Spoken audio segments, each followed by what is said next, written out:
अक्सर हम सड़क पर चलते हुए या अखबार के पन्नों में देखते हैं कि अचानक कोई हादसा हो गया, कोई हंसता खेलता इंसान पल भर में इस दुनिया से ओझल हो गया। हम कहते हैं बेचारे की किस्मत खराब थी या अचानक मौत आ गई। लेकिन क्या वास्तव में मौत अचानक आती है?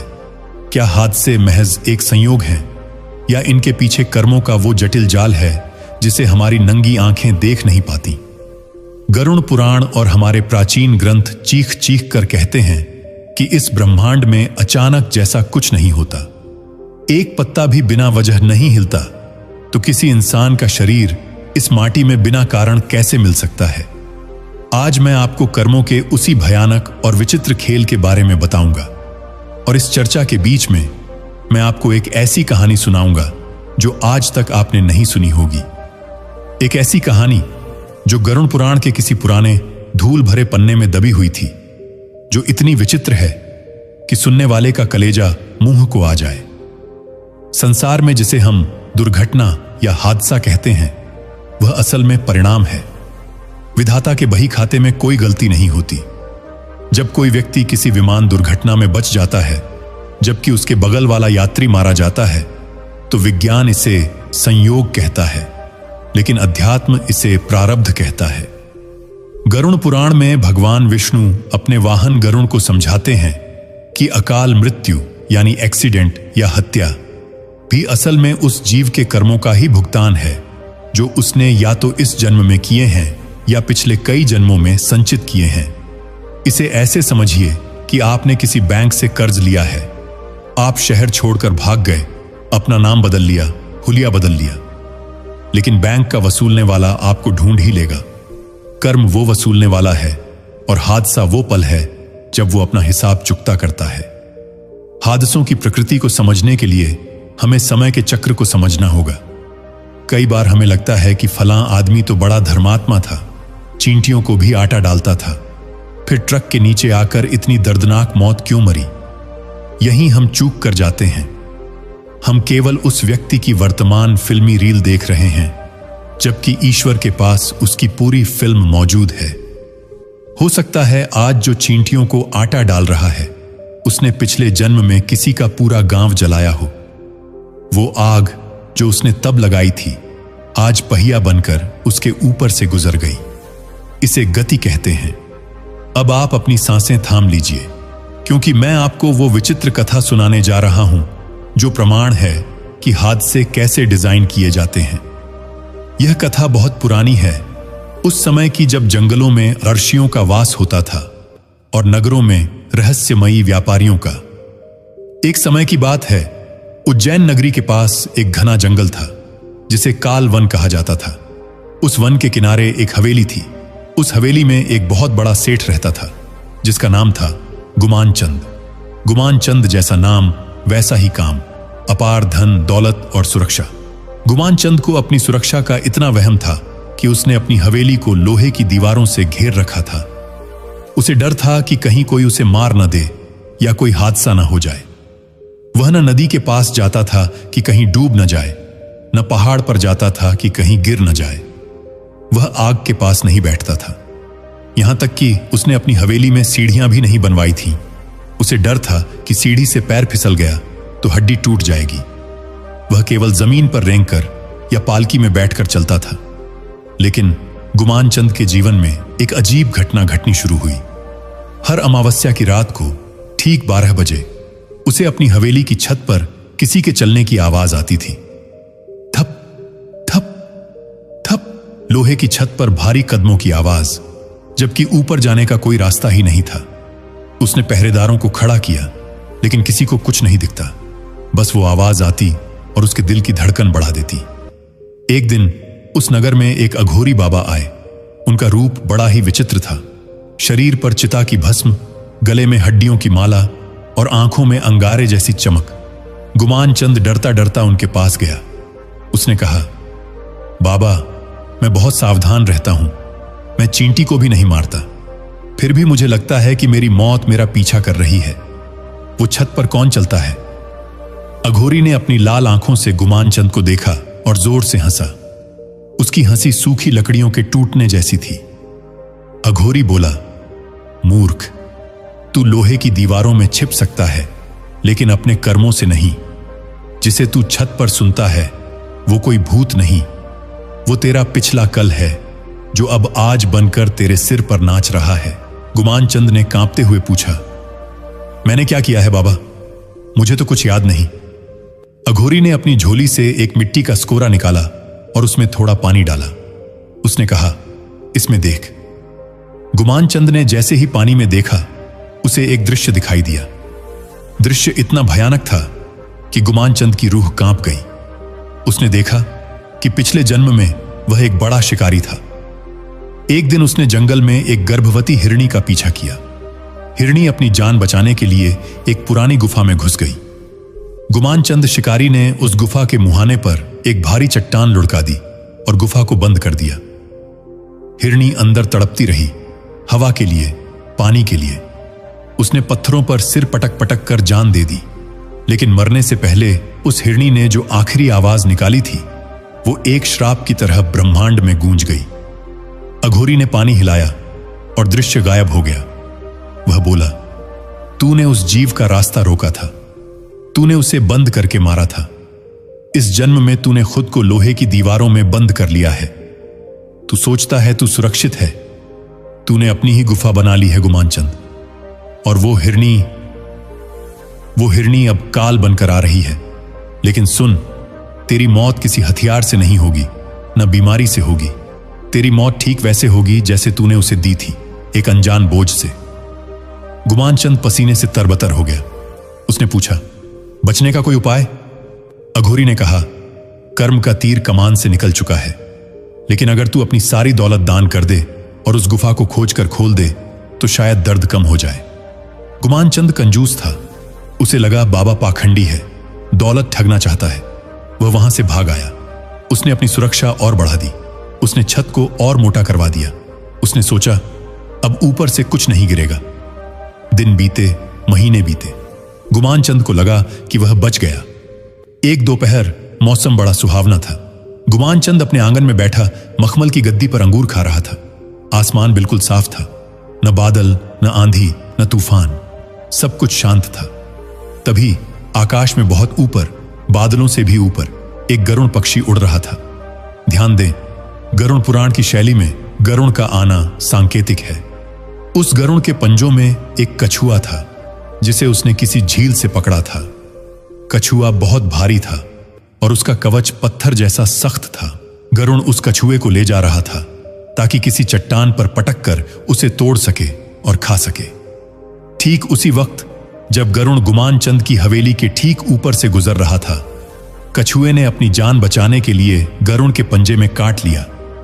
दर्द के मारे गरुड़ की पकड़ ढीली हो गई। हजारों फीट की ऊंचाई से वह भारी भरकम कछुआ नीचे गिरा।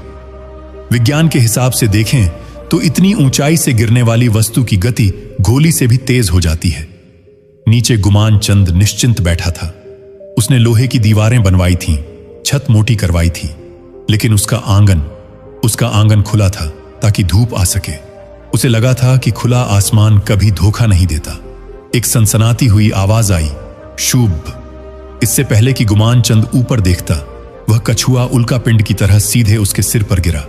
धड़ाम। न कोई आंधी, न कोई कातिल, न कोई बीमारी।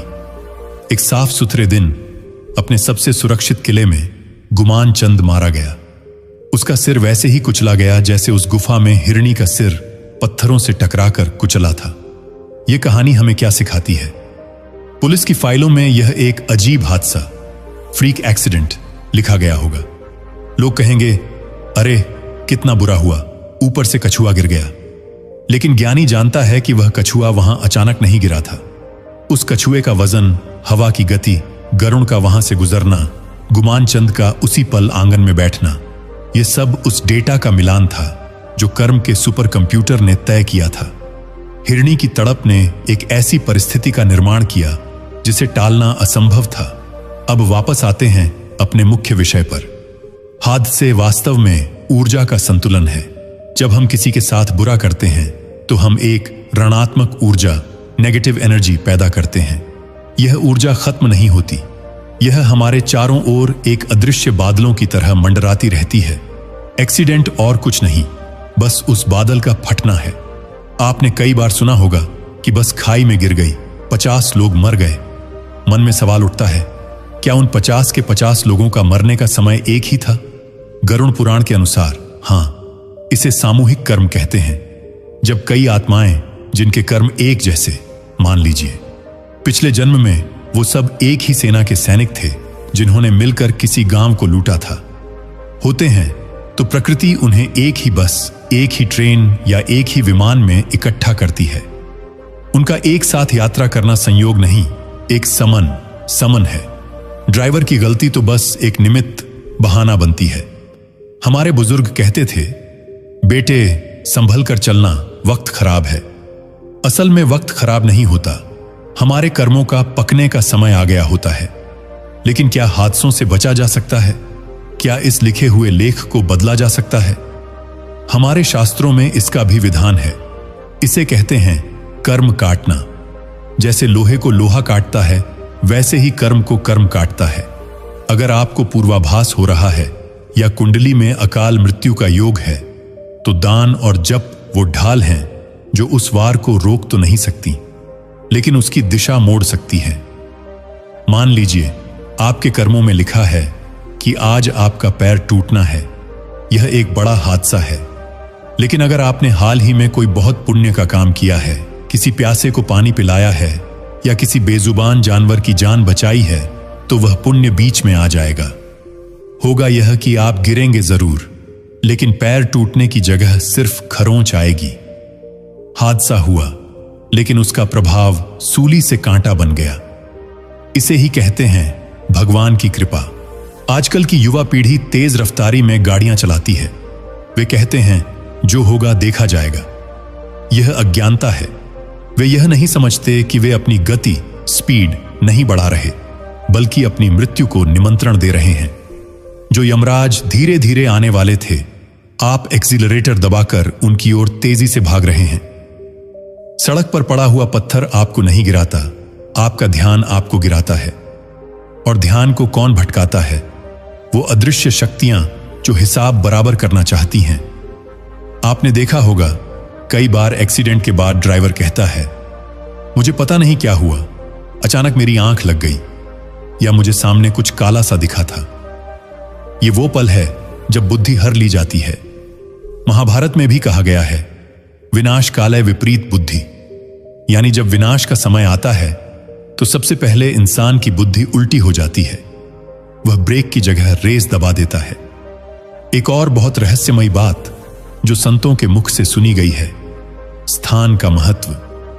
कई बार कोई जगह शापित होती है, जिसे हम एक्सीडेंट प्रोन एरिया या ब्लैक स्पॉट कहते हैं।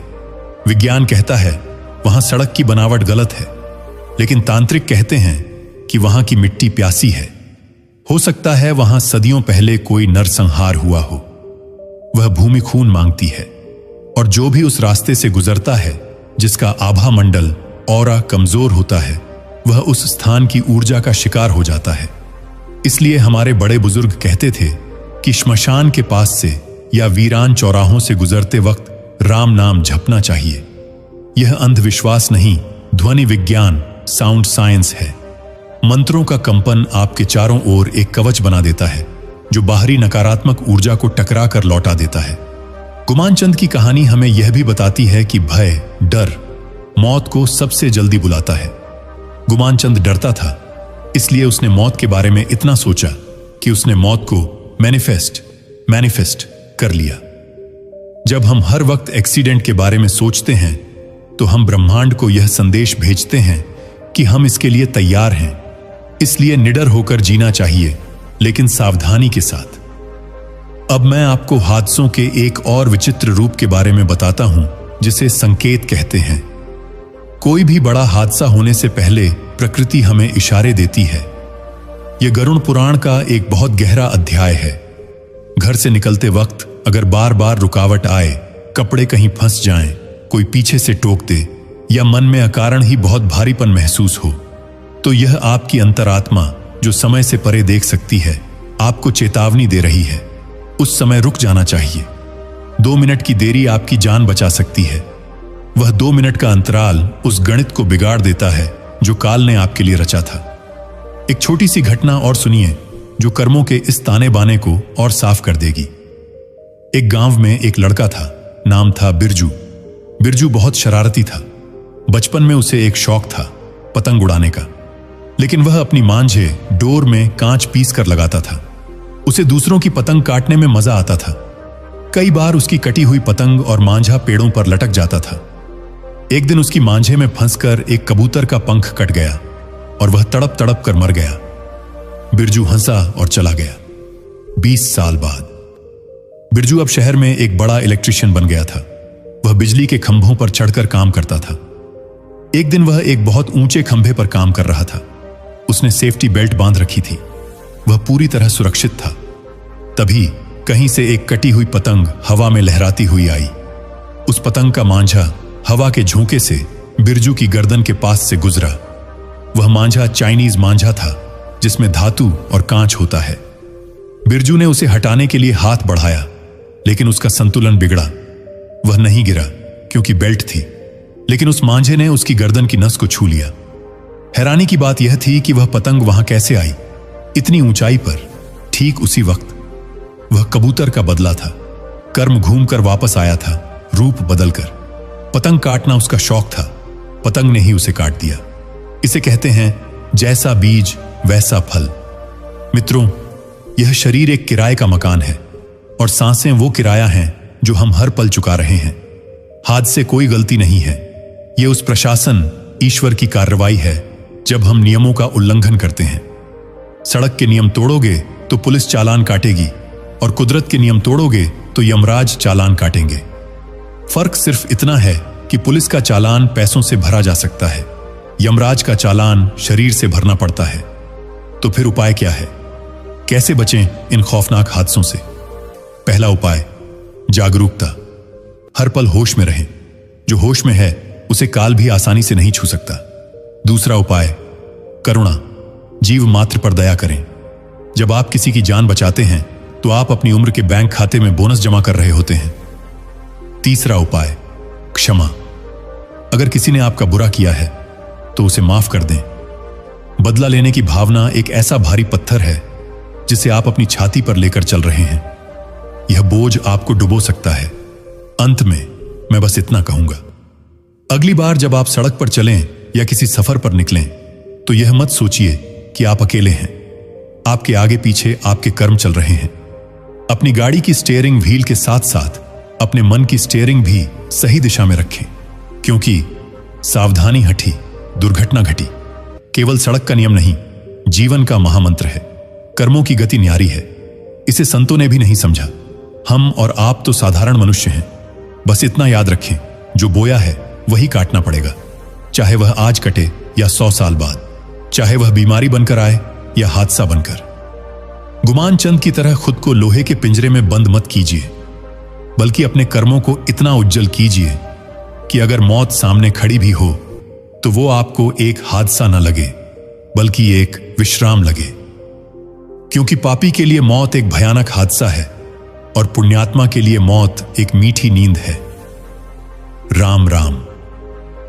अपना और अपनों का ख्याल रखें और याद रखें, ऊपर वाले के सीसीटीवी कैमरे कभी बंद नहीं होते। हर पल रिकॉर्ड हो रहा है।